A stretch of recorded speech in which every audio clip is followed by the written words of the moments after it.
ఆకాశంలో మనకు కనిపించే కోటానుకోట్ల నక్షత్రాలు, గ్రహాలు, తోకచుక్కలు తదితర పదార్థాల సముదాయమే ఈ విశ్వం. విశ్వంలోని ప్రతి అణువు శక్తిమయం. అందుకే ఈ సృష్టి సమస్తం శివమయంగా అభివర్ణిస్తూ ఉంటారు. శివుడు సర్వాంతర్యామి. ఆదియోగి అయిన ఆ స్వామి తనకు ప్రతిగా లక్షలాది జీవరాశులకు ప్రాణం పోశాడు. జలచరాలు, నదీనదాలు, కీటకాలు, జంతువులు, పక్షులు, చెట్లు, చేమలు ఇలా ఒక్కటేమిటి, భూమి మీదున్న ప్రతి జీవాన్ని తనకి ప్రతిరూపంగా మలిచాడు. అయితే వాటిలో ఒక్క మనిషికి మాత్రమే జ్ఞానాన్ని ప్రసాదించాడు. తన మూలాన్ని అర్థం చేసుకుని తనను చేరుకునేవాడు మానవుడు ఒక్కడే. అలా తమ మూలాలను తెలుసుకున్న యోగి పుంగవులు హిమాలయాల్లో దర్శనమివ్వడం మనం చూస్తూ ఉంటాం. అందుకే హిమాలయాలు అనే పేరు వినగానే మనకు గుర్తొచ్చేది నిలువెత్తు ఆధ్యాత్మికత. మరి అలాంటి ఆధ్యాత్మికతకు జీవం పోసి సర్వశక్తులు మానవుడిలోనే ఉన్నాయని తెలియజెప్పిన గొప్ప యోగి మహావతార్ బాబాజీ. హిమాలయాల విజ్ఞానానికి, హిమాలయాల మార్మికత్వానికి, అకౌల సిద్ధాంతానికి సృష్టికర్త మహావతార్ బాబాజీ.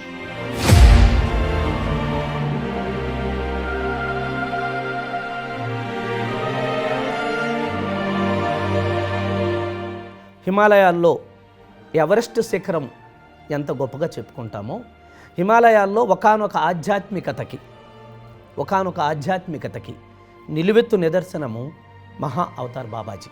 హిమాలయాల్లో ఆధ్యాత్మికత కొన్ని వేల సంవత్సరాల నుంచి విరాజిల్లుతోంది. ఈ భూమి దైవభూమి. ఈ భూమి తపస్సు కోసమై, ధ్యాన సాధన కోసమై ఉన్నది.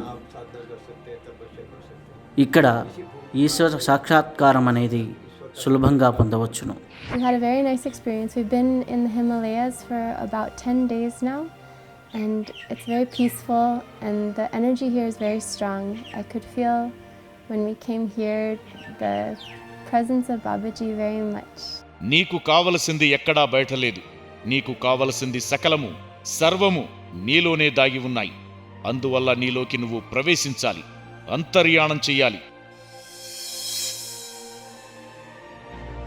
మనలోకే మనం ప్రయాణించడం ద్వారా, మనలో ఉన్న మహాశక్తిని మనం కలుసుకోవడం ద్వారా, తెలుసుకోవడం ద్వారా మనకు కావలసిన వాటిని మనమే ప్రసాదించుకోగలం.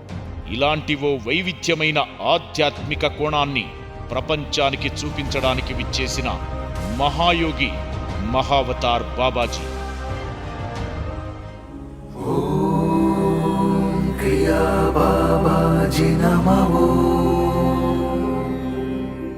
మహావతార్ బాబాజీ అన్న పదంలోనే ఆయన ప్రేరణ, ఆయన సిద్ధాంతం, ఆయన వ్యక్తిత్వం, ఆయన విశిష్టత నిబణీకృతమైంది. మనిషి మహాత్ముడు కావడానికి ఎవరిని ఏది అడుక్కోకూడదు. అదే ఆయన సిద్ధాంతం.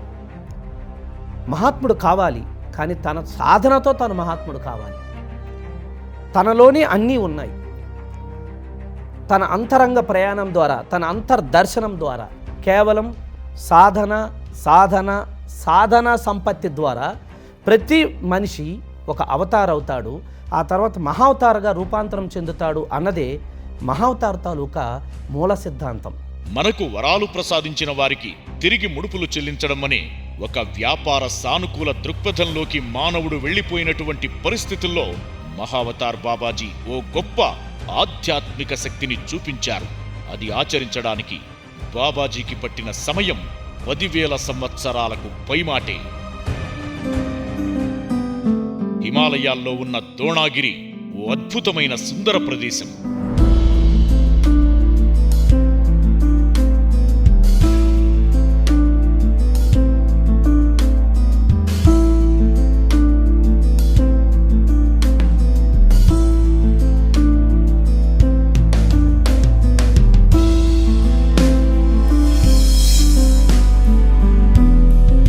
మహావతార్ బాబాజీ గుహలకి, ఇప్పుడున్న గుహలకు ఒక 50 కిలోమీటర్ల దూరంలో ఉన్నటువంటి గొప్ప అద్భుతమైన సుందరమైన నగరం రాణిఖేత్. కుకుచన పర్వత శ్రేణుల్లో, గగాచన నదీ తీరంలో ఓ గుహలో లాహిరి మహాశైలకు వారి అన్వేషణలో మహావతార్ బాబాజీ దర్శనమిచ్చినట్లు తెలుస్తుంది. లాహిరి మహాశైలు పుట్టిందే కాశీలో, పుట్టిందే ఒక సనాతన ధర్మంలో. కానీ ఈ పూజలు, ఈ వ్రతాలు, ఈ కోరికలు, ఇదే ఆధ్యాత్మికత అంటే ఎందుకు ఆయనకి నమ్మబుద్ధి కాలే, సంతృప్తి కాలే. ఆయన అన్వేషణలో భాగంగా శిష్యుడు సిద్ధమైతే గురువు తన దగ్గరికి ఎలా తీసుకుంటాడో గొప్ప ఉదాహరణ లాహిరి మహమ్మద్ జీవితం.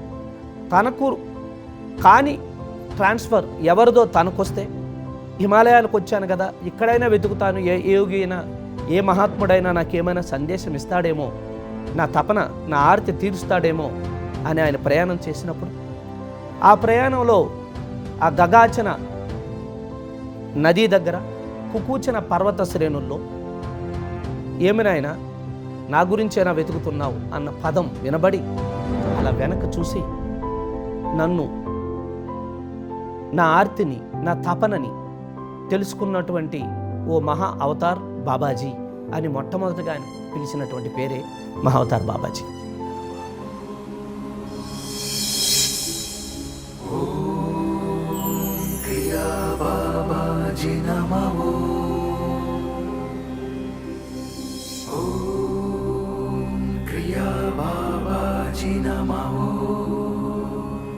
ఈ పర్వతాల్లో 7 చిరంజీవులు ఉన్నారు.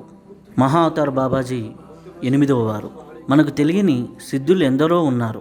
ఇక్కడ మహిమాన్వితమైన బట్కోడ్ పర్వతం అనేది ఉన్నది. దాన్ని లౌద్ర పర్వతం అని అంటారు. ఇక్కడ అనేక మంది సిద్ధులు ఆ పర్వతం మీద ఉన్నారు. వారు ఏ రూపంలో ఉంటారో తెలుసుకోవడం చాలా కష్టం. అప్పుడప్పుడు పక్షులు, జంతువుల రూపంలో దర్శనమిస్తూ ఉంటారు. సాధకులకి ఈ సిద్ధుల దర్శనం తరచూ జరుగుతుంటుంది. నాకు 10 సంవత్సరాల వయసు ఉన్నప్పటి నుంచి కూడా బాబాజీ గురించి నాకు బాగా తెలుసు.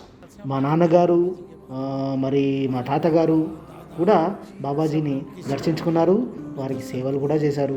ఢిల్లీ నుంచి నైనిటాల్ మీదుగా రాణికేత్కు చేరుకుని అక్కడి నుంచి ద్వారాహట్ చేరుకోవాలి. అక్కడి నుంచి 18 కిలోమీటర్ల దూరంలో ఉన్న గగాచన పర్వత శ్రేణులను చేరుకోవచ్చు. ఇక్కడి నుంచి బాబాజీ గుహకు ప్రయాణం ప్రారంభమవుతుంది. ఈ పర్వత శ్రేణుల్లో ప్రయాణం సాధకులకు కావలసినంత ఆధ్యాత్మిక అనుభూతిని సొంతం చేస్తుంది. ఒక పక్క మంచుతో కప్పబడిన వెండి కొండల్లా దర్శనమిచ్చే హిమాలయ పర్వత శ్రేణులు, మరోపక్క నిటారుగా పైన్, దేవదారు, చందన వృక్షాలు, ప్రకృతి అంతా ఇక్కడే మమేకమై ఉందా అన్న అనుభూతితో ఓ అద్భుతమైన యాత్రగా సాగిపోతుంది.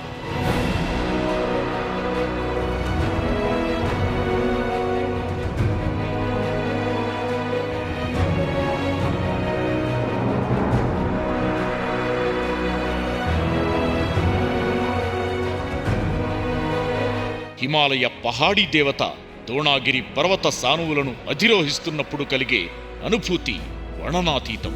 ఈ జన్మలో చేసుకున్న పుణ్యఫలము అనిపించేంత మధురమైన అనుభూతి సొంతమవుతుంది.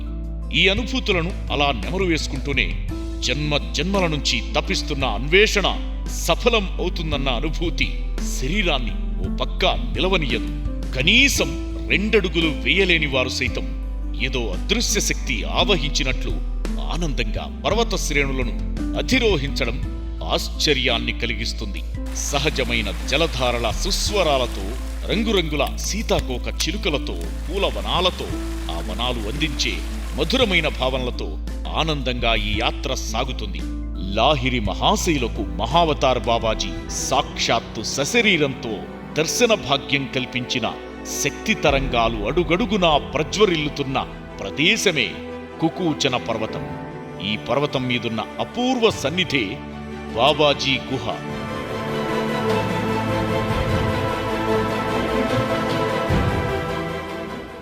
మహావతార్ బాబా సాధన ప్రయాణం కతర్గాం నుంచి ప్రారంభమైంది. అక్కడి ఆయన ఆధ్యాత్మిక ప్రయాణం కర్ణాటక, తమిళనాడు మీదుగా హిమాలయాల వరకు సాగిపోయింది. అయితే విశ్వ మానవ కళ్యాణం కోసం అవతరించిన బాబాజీ ప్రపంచానికి మొట్టమొదటగా లాహిరి మహాశైల వారి ద్వారా పరిచయమయ్యారు. ఆ తరువాత ఆయన ఎంతో మందికి ఎన్నో చోట్ల దర్శనమిచ్చారు. భారతదేశంలో చాలా తక్కువ మందికి బాబాజీ గురించి తెలిసేది. ఎప్పుడైతే సూపర్ స్టార్ రజనీకాంత్ గారు బాబాజీ గురించి తెలుసుకుని ఇక్కడికి వచ్చారో అప్పటి నుంచి జనాలు చాలా ఎక్కువగా రావడం మొదలుపెట్టారు. ఎక్కువ మంది దక్షిణ భారతదేశం నుంచే వస్తుంటారు. ఆంధ్ర, తెలంగాణ, కర్ణాటక నుంచి కూడా వస్తుంటారు. ఇప్పుడిప్పుడు ఢిల్లీ, రాజస్థాన్, కలకత్తా నుంచి కూడా బాగా వస్తున్నారు. లాహిరి మహాశయ కలకత్తాకు చెందినవారు కనుక. యోగానంద పరమహంస గారి ఒక యోగి ఆత్మకథ పుస్తకం ద్వారా మహావతార్ బాబాజీ ప్రపంచవ్యాప్తంగా పరిచయమయ్యారు.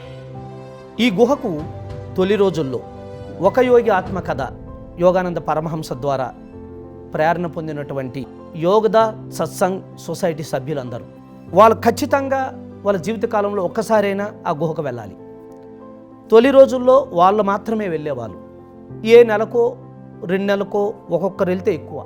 కానీ పిరమిడ్ స్పిరిచువల్ సొసైటీస్ మూమెంట్ అన్నది పితామహ పత్రిజీ ప్రచారం చేసిన తర్వాత ధ్యానము, క్రియాయోగము, ఒక యోగి ఆత్మకథ గురించి ప్రపంచానికి విస్తారంగా తెలిసిన తర్వాతను మరి యావత్ పిరమిడ్ ధ్యానులందరూ ఇప్పటికీ కొన్ని వేల మంది ఆ గుహకు వెళ్ళడం, ధ్యానం చేయడం చాలా సహసిద్ధంగా జరుగుతుంది.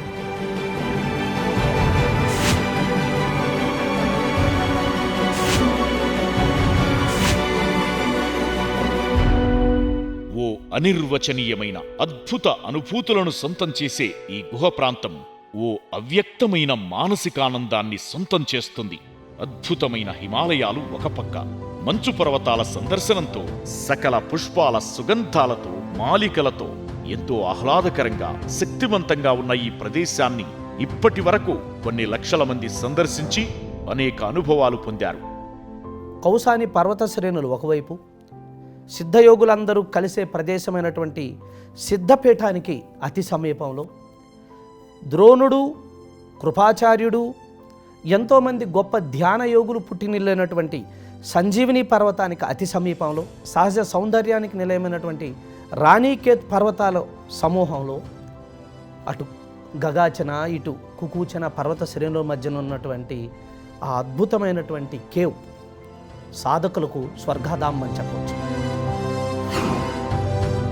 ఓ అద్భుతమైన శక్తులు గల యోగి పుంగవుడికి ఆశ్రయమిచ్చిన ఆ గుహ సుమారు 4-5 మీటర్ల వ్యాసార్థంతోనూ 5 మీటర్ల ఎత్తుతో సహజ సిద్ధంగా ఏర్పడినటువంటి గుహగా ఖ్యాతికెక్కింది. అక్కడ ఏ చెట్టును పట్టుకున్నా అనుభవమే, ఏ మొక్కను ప్రశ్నించినా అనుభవమే. అలాగే అక్కడ నివసించే కుక్కలు, సాధారణమైన జంతువులు ఇక్కడ అనేక అనుభవాలు అందిస్తుంటాయి. కొంతమంది ఆ గుహకు వెళ్ళినప్పుడు తోవ తప్పిపోవడం సహజంగా జరుగుతుంటుంది.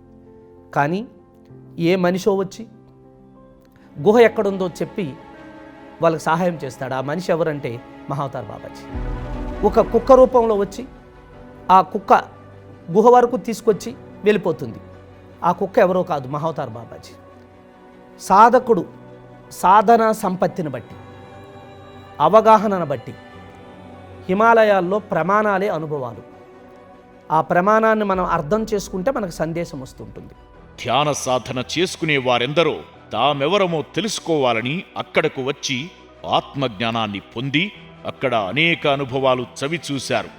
బాబాజీ గుహ ప్రతి ధ్యానయోగ సాధకుడికి కలల నిలయం, సిద్ధులకు స్వగృహం, తపోధనులకు దివ్యారామం.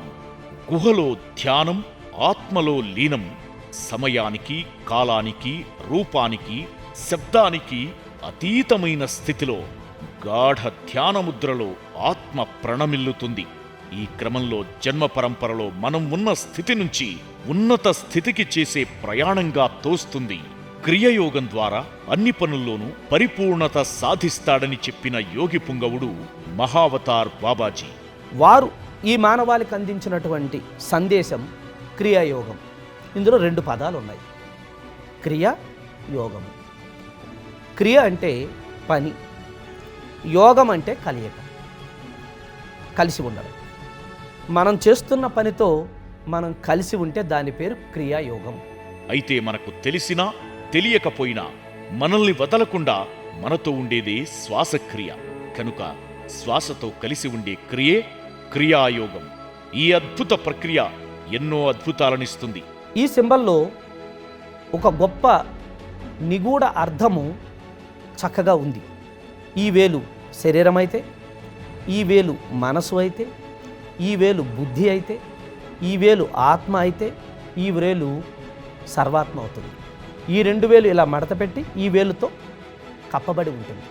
దీని అర్థం, నాయన శరీరాన్ని అలా ఉంచు, శరీరంతో ఏం చేయాల్సిన పని లేదు, కానీ నీ మనసును నీ బుద్ధిని సర్వాత్మతో నువ్వు స్నేహంతో ఉంచితే నీకు నెమ్మదిగా అసలు విషయం అవగతమవుతుంది. నేను కేవలం శరీరం మాత్రమే కాదు, నేను ఆత్మను అని. తెలిసింది గోరంతా, తెలియాల్సింది కొండంతా అని. తెలిసిన గోరంత శరీరము, తెలియాల్సిన కొండంతా నేను ఆత్మను అని. అది తెలుసుకున్నప్పుడు మహావతార్ ఏమిటో, మహావతార్ అనుభవం ఏమిటో, మహావతార్ దేనికి ఉన్నాడో, ఆ మహావతారానుకున్న అవతరణ ముఖ్యమేమిటో మనకి అవగతం అవడం ప్రారంభిస్తుంది. ఏనాటికైనా మానవులంతా మహావతార్లు కావాలి. స్వీయ శక్తితో స్వయం ప్రకాశకులుగా, స్వయం సాధనలతో అహం బ్రహ్మాస్మి అని తెలుసుకోవాలన్నదే బాబాజీ ముఖ్య ఉద్దేశ్యం. విశ్వవ్యాప్తంగా అనేక నామరూపాలతో, అనేక అవతారాల రూపంలో సమస్త మానవాళికి ఆధ్యాత్మిక చైతన్యాన్ని రగిలిస్తూనే ఉన్నారు. ఈ క్రమంలో విశ్వ కళ్యాణంలో భాగస్వామ్యం కావడానికి సిద్ధంగా ఉన్న వారందరికీ బాబాజీ అనుసంధానం అవుతూనే ఉన్నారు. సినీ నటుడు రజనీకాంత్, రాణి ముఖర్జీ, ప్రముఖ డ్రమ్స్ వాయిద్య నిపుణుడు శివమణి, హిమాలయ మహాయోగి పైలట్ బాబా తదితర ప్రముఖులెందరో బాబాజీ మార్గంలో పయనిస్తూ మానవ కళ్యాణానికి తమ వంతు కృషి చేస్తున్నారు. 1998 నుంచి రజనీకాంత్ గారు ఇక్కడికి ఎప్పుడైతే వచ్చారో, అలాగే ఉమాభారతి గారు కూడా ఎప్పుడైతే వచ్చారో, జూహీ చావ్లా గారు కూడా వచ్చారు, చాలామంది సెలబ్రిటీస్ వచ్చారు. వాళ్ళందరూ ఇక్కడికి వచ్చిన తర్వాత ఎంతో ఆనందంగా ఫీల్ అవుతుంటారు. వాళ్ళందరికీ కొత్త ఎనర్జీని నింపుకుంటుంటారు. వాళ్ళు ఇక్కడికి ఎంజాయ్మెంట్ కోసం రారు, ధ్యానం చేయడానికి వస్తారు. నా హోటల్లోనే రజనీకాంత్ గారు మరియు ఉమాభారతి గారు కూడా స్టే చేయడం జరిగింది. రజనీకాంత్ గారు ఇక్కడ ఇల్లు కట్టుకునేంత వరకు నా హోటల్లోనే ఉండేవారు. కుకువుచ్చన వద్ద ఉన్న గుహ యుగయుగాల నుంచి ఉందనడానికి తార్కాణం ఆ ప్రాంతంలో ఇప్పటికీ ఎన్నో మహిమాన్విత ప్రదేశాలు ఉండడమే. ఇక్కడ సిద్ధాశ్రమం ఉంది. ముఖ్యంగా మహాభారత కాలం నాటి ద్రోణాచార్యుల వారు తపస్సు చేసుకున్న ప్రదేశంగా భావిస్తున్న ద్రోణగిరి ఇక్కడే ఉంది. రామాయణ కాలంలో శ్రీ ఆంజనేయ స్వామివారు రామరావణ యుద్ధ సమయంలో తీసుకువెళ్లిన సంజీవని పర్వత ప్రాంతం కూడా ఇదే కావడం విశేషం. అలాగే తమ అరణ్యవాసంలో చివరి 1 సంవత్సరం పాండవులు నివసించిన పాండుగోలి గుహ, వారు వినియోగించిన పనిముట్లు ఉన్న ఆధారాలు ఇక్కడ దర్శనమిస్తాయి. అలాగే బౌద్ధులు, హిందువులకు చెందిన 18 గురు పరంపరలకు చెందినవారు ఈ ప్రాంతంలోనే వెలుగొందారని తెలుస్తోంది. ఏ మనిషికి జన్మ మరణంతో ముగించరాదు. జన్మ తీసుకున్న ప్రతి మనిషి అవతారం కావాలి, అవతార్ కావాలి. ఆ అవతార్ అంటే మాంసపిండం కాదు, మంత్రపిండం. ప్రతి మాంసపిండము మంత్రపిండం కావాలి. ఈ అవతార్ మహా అవతార్ కావాలి. సమస్త విశ్వము, సమస్త ప్రాణికోటి, సమస్త లోకము తనలోనే తాను దర్శించుకునే ఒక దివ్యాత్మగా విరాజిల్లాలి. ఇదే మహావతార్ సందేశం.